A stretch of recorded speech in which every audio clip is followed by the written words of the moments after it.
It's 1:47 in the morning, deep in the western Pacific. The ocean is a vast, dark mirror under a star-filled sky. On the surface, a U.S. aircraft carrier group glides through the calm waters, a picture of serene power, escorted by its destroyers and cruisers. Everything appears normal.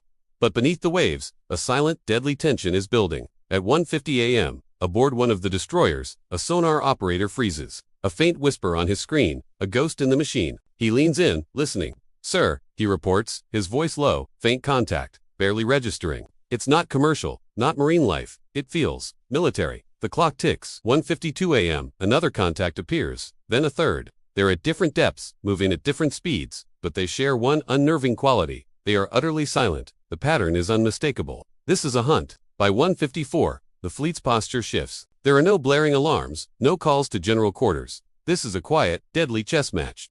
Destroyers silently widen their sonar nets. Helicopters on deck are prepped for launch. Anti-submarine systems switch from passive listening to active alert. In the carrier's Combat Information Center, intelligence officers race to cross-reference the acoustic data. The signatures are a shock. One matches a state-of-the-art Chinese submarine, the other, a formidable Russian attack sub. Two adversaries, operating together. This has never happened before. This isn't just a patrol. It's a coordinated maneuver aimed directly at the heart of the fleet. The carrier, at 2:00 a.m., the fleet commander issues a quiet order. The destroyers adjust their positions, creating overlapping sonar arcs, a web of detection. The massive carrier slows, reducing its own noise signature, turning the ocean around it into a sensor grid. By 3:00 a.m., the hostile subs have closed the distance. They slip beneath thermal layers in the water, using the carrier's own acoustic shadow to mask their approach. They aren't just scouting anymore. They're closing in for the kill. The tension ratchets up. 2:05 a.m. The sonar operators detect a subtle, chilling change in the acoustic signatures. It's the sound of outer torpedo tube doors opening. 2 minutes later, Condition 1 is declared throughout the fleet. Every sailor is at their battle station. Torpedo defenses are primed, decoys are armed, and all systems are powered for combat. The silent dance is about to become a brawl. At 2:08 a.m., the first anti-submarine helicopters lift off the carrier's deck, disappearing into the night. They begin dropping patterns of sonar buoys trying to pinpoint the shadowy hunters below. At 2:10, the full, terrifying picture comes into focus. The Chinese and Russian subs are moving in perfect, deadly coordination. One is positioned directly in the carrier's path. The other is lurking off its flank. They're setting a trap. A torpedo salvo from both angles would be almost impossible to evade.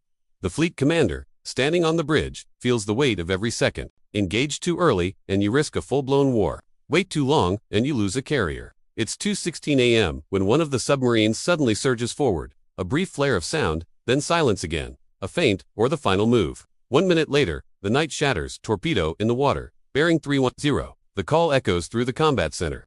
The ocean erupts. Countermeasures flood the water as decoys spin off, creating false targets. The massive warships turn sharply, their engines screaming. At 2:20 a.m., the second call comes. Second torpedo in the water. 2 nations, 1 target. The carrier itself now feels the threat.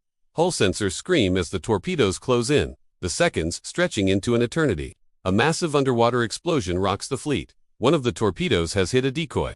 The carrier shudders from the shockwave, but it's safe. For now, the grim realization dawns. This is not a drill. This is a coordinated attack by 2 of America's most capable naval adversaries.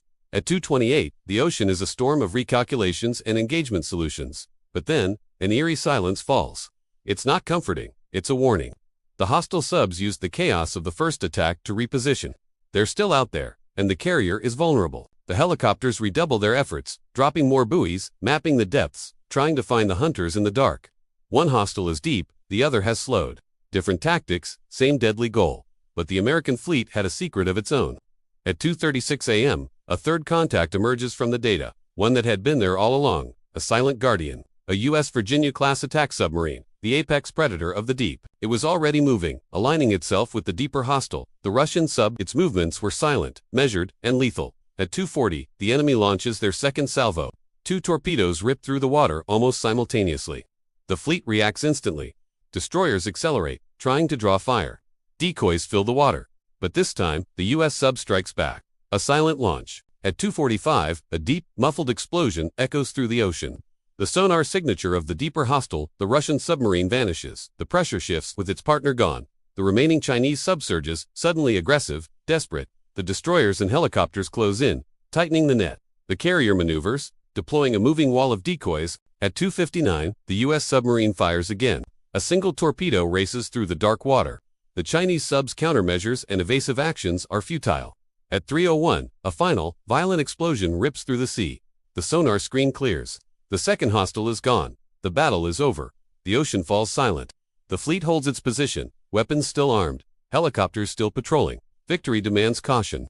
As the first light of dawn breaks, the damage assessment begins. Minor hull damage from the shockwaves, but no casualties. The carrier is intact. The strategic shockwaves, however, would ripple across the globe.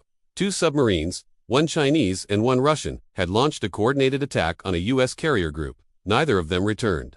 Governments reacted behind the scenes with quiet urgency. This wasn't just a skirmish, it was a message. Analysis would later conclude it was likely a high-stakes test of America's naval defenses, an attempt to see how far they could push. Tactically, their attack failed. But the lesson was terrifyingly clear. The submarines of 2 great powers had come perilously close to succeeding. The carrier survived, proving a harsh truth of modern naval warfare. Beneath the waves, silence is power. And on this night, that silence belonged to the survivors. Torpedoes were fired, submarines were lost, but the carrier endured, and the ocean will forever remember the night 2 powers challenged America's might and learned the unforgiving nature of the deep. Thanks for watching. If you found this story compelling, make sure to like, subscribe, and hit that notification bell for more deep dives into military history and technology. See you next time.